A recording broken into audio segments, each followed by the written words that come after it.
Class 6 ভূগোল প্রশ্নপত্র প্রথম পর্যায়ক্রমিক মূল্যায়ন পূর্ণমান 30 সময় 1 ঘন্টা।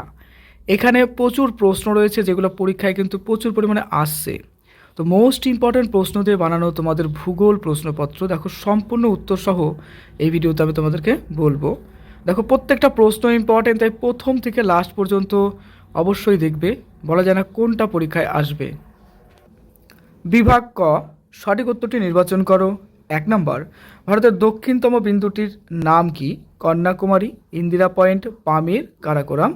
এর মধ্যে সঠিক উত্তর হবে দেখো ইন্দিরা পয়েন্ট, অর্থাৎ ভারতের দক্ষিণতম বিন্দুটির নাম কিন্তু ইন্দিরা পয়েন্ট। 2 নম্বর, আলোকবর্ষ কিসের একক? সময়, গতিবেগ, মহাজাগতিক দূরত্ব, ওজন। উত্তর হবে দেখো মহাজাগতিক দূরত্ব, অর্থাৎ ডিস্টেন্স পরিমাপ করতে আলোকবর্ষ আমরা ব্যবহার করি। 3 নম্বর, মূল মধ্যরেখার মান হলো 90 ডিগ্রি, 0 ডিগ্রি, 180 ডিগ্রি, 66 ডিগ্রি। সঠিক উত্তর হবে দেখো মূল মধ্যরেখার মান হলো 0 ডিগ্রি। এরপর 4 নম্বর, দক্ষিণ ভারতের দীর্ঘতম নদী কোনটি? কৃষ্ণা, কাবেরী, গোদাবরী, মহানদী। দক্ষিণ ভারতের দীর্ঘতম নদীর নাম হলো গোদাবরী। 5 নম্বর, নিজ অক্ষের চারিদিকে পৃথিবীর একবার ঘুরে আসতে সময় লাগে 24 ঘন্টা, 23 ঘন্টা 56 মিনিট 4 সেকেন্ড, 365 দিন 12 ঘন্টা। সঠিক উত্তর হবে দেখো 23 ঘন্টা 56 মিনিট 4 সেকেন্ড। এরপর 6 নম্বর, আকাশের সবথেকে উজ্জ্বল নক্ষত্রটি হলো লুব্ধক, ধ্রুবতারা, সূর্য, প্রক্সিমা সেঞ্চুরি। উত্তর হবে দেখো লুব্ধক।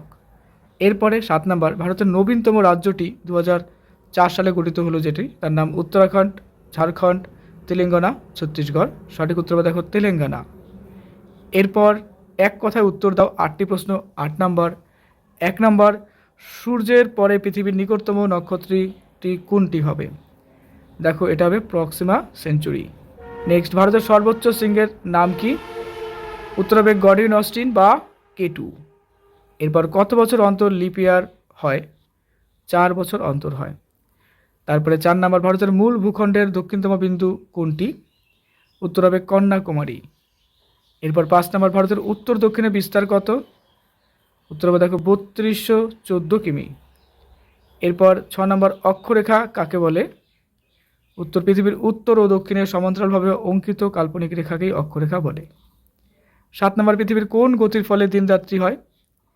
উত্তর হবে দেখো আবর্তন গতির ফলে হয়। 8 নম্বর, সিন্ধু নদের একটি উপনদীর নাম লেখো। উত্তর হবে দেখো শতদ্র, বিতস্তা বা চন্দ্রভাগা বলতে পারো। বিভাগ খ, প্রত্যেকটির জন্য 3 নম্বর করে রয়েছে। 1 নম্বর, সিন্ধু নদের উপনদীগুলোর নাম ও তাদের গুরুত্ব আলোচনা করো। সিন্ধু নদের প্রধান 5টি উপনদী হলো শতদ্র, বিপাশা, ইরাবতী, চন্দ্রভাগা ও বিতস্তা। দেখো এটা হয়ে গেল। এরপরে গুরুত্ব, এই 5টি নদীর পলিজমে ভারতের পাঞ্জাব ও হরিয়ানা সমভূমি গঠিত হয়েছে। এই নদীগুলোর জলসেচ কাজে ব্যবহার করে এবং এই অঞ্চলে উন্নত মানের গম ও ধান চাষ করা হয়। নদীগুলো এই অঞ্চলের অর্থনীতির প্রধান ভিত্তি। 2 নম্বর, অক্ষরেখা ও দ্রাঘিমারেখার 3টি প্রধান পার্থক্য আলোচনা করো। বিন্যাস, অক্ষরেখাগুলো পৃথিবীর উপর পূর্ব পশ্চিমে বিস্তৃত এবং একে অপরের সমান্তরাল। দ্রাঘিমারেখাগুলো উত্তর দক্ষিণে বিস্তৃত এবং মেরুবিন্দুতে একে অপরের সাথে মিশে যায়। আকৃতি, প্রতিটি অক্ষরেখা একটি পূর্ণবৃত্ত, কিন্তু প্রতিটি দ্রাঘিমারেখা একটি অর্ধবৃত্ত। মান, অক্ষরেখার মান 0 ডিগ্রি যেরকম নিরক্ষরেখা থেকে শুরু করে 90 ডিগ্রি যেরকম মেরু পর্যন্ত হতে পারে, অর্থাৎ অক্ষরেখার মান 0 থেকে 90 ডিগ্রি পর্যন্ত হবে, আর দ্রাঘিমারেখার মান 0 ডিগ্রি থেকে 180 ডিগ্রি পর্যন্ত হয়। 3 নম্বর, হিমালয়ে এর হিমাচল ও শিবালিক পর্বতের শ্রেণীর বৈশিষ্ট্য। One of the most important, দেখো এটি হিমাদ্রির দক্ষিণে অবস্থিত, এর উচ্চতা 3000 থেকে 5000 মিটার। এখানে দার্জিলিং, মুসৌরি ও সিমলার মতো পর্যটন কেন্দ্র এবং আপেল বাগান দেখা যায়। শিবালিক যেটা আছে এটি হিমালয়ের দক্ষিণতম ও সর্বকনিষ্ঠ অংশ, এর উচ্চতা 1500 মিটারের কম। শিবালিক ও হিমাচলের মাঝের উপত্যকাকে দুন বলা হয়, যেমন দেরাদুন। এবার আসছি ছায়াবৃত্তা বা আলোকবৃত্ত বলতে কী বোঝো, এর কাজ কী? পৃথিবী গোল হওয়ায় সূর্যের আলো সবসময় পৃথিবীর একদিকে পড়ে, ফলে আলোকিত অংশের উল্টো দিকে অন্ধকার থাকে। আলোকিত অংশ এবং অন্ধকার অংশের মাঝে যে বৃত্তাকার সীমারেখা দেখা যায় তাকে ছায়াবৃত্তা বলে। কাজ, ছায়াবৃত্তা পৃথিবীকে দিন ও রাত্রি 2 ভাগে ভাগ করে। পৃথিবীর আবর্তনের ফলে কোনো স্থান যখন এই ছায়াবৃত্ত পার করে আলোয় আসে তখন ভোর হয়, আবার অন্ধকার অংশে গেলে পরে সন্ধ্যা হয়। 5 নম্বর, নক্ষত্রমণ্ডল বলতে কী বোঝো? সপ্তর্ষি মণ্ডল ও কালপুরুষ সম্পর্কে লেখো। মহাকাশের কাছাকাছি থাকা নক্ষত্রগুলোকে কাল্পনিক রেখা দিয়ে জুড়লে যে বিশেষ আকৃতি, যেমন প্রাণী বা বস্তু তৈরি হয়, যেরকম একটা বিশেষ একটা আকৃতি তৈরি হচ্ছে তাকে নক্ষত্রমণ্ডল বলে। সপ্তর্ষি মণ্ডল।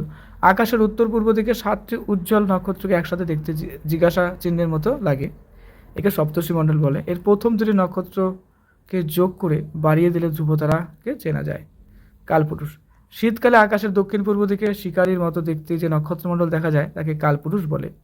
জিওট বলতে কী বোঝো? পৃথিবীর আকার কেন জিওটের মতো? জিওট শব্দের আক্ষরিক অর্থ হলো পৃথিবীর সদৃশ বা পৃথিবীর মতো আকার বা পৃথিবীর আকার পৃথিবীর মতো।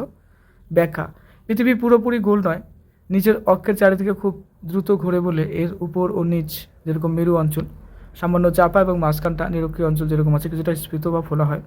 উপসংহার: পৃথিবীর এই বিশেষ আকার অন্য কোনো পরিচিত বস্তুর সাথে হুবহু মেলে না বলে একে জিওড বলা হয়। 7 নম্বর, সুন্দরবন অঞ্চল সম্পর্কে একটি টিকা লেখো।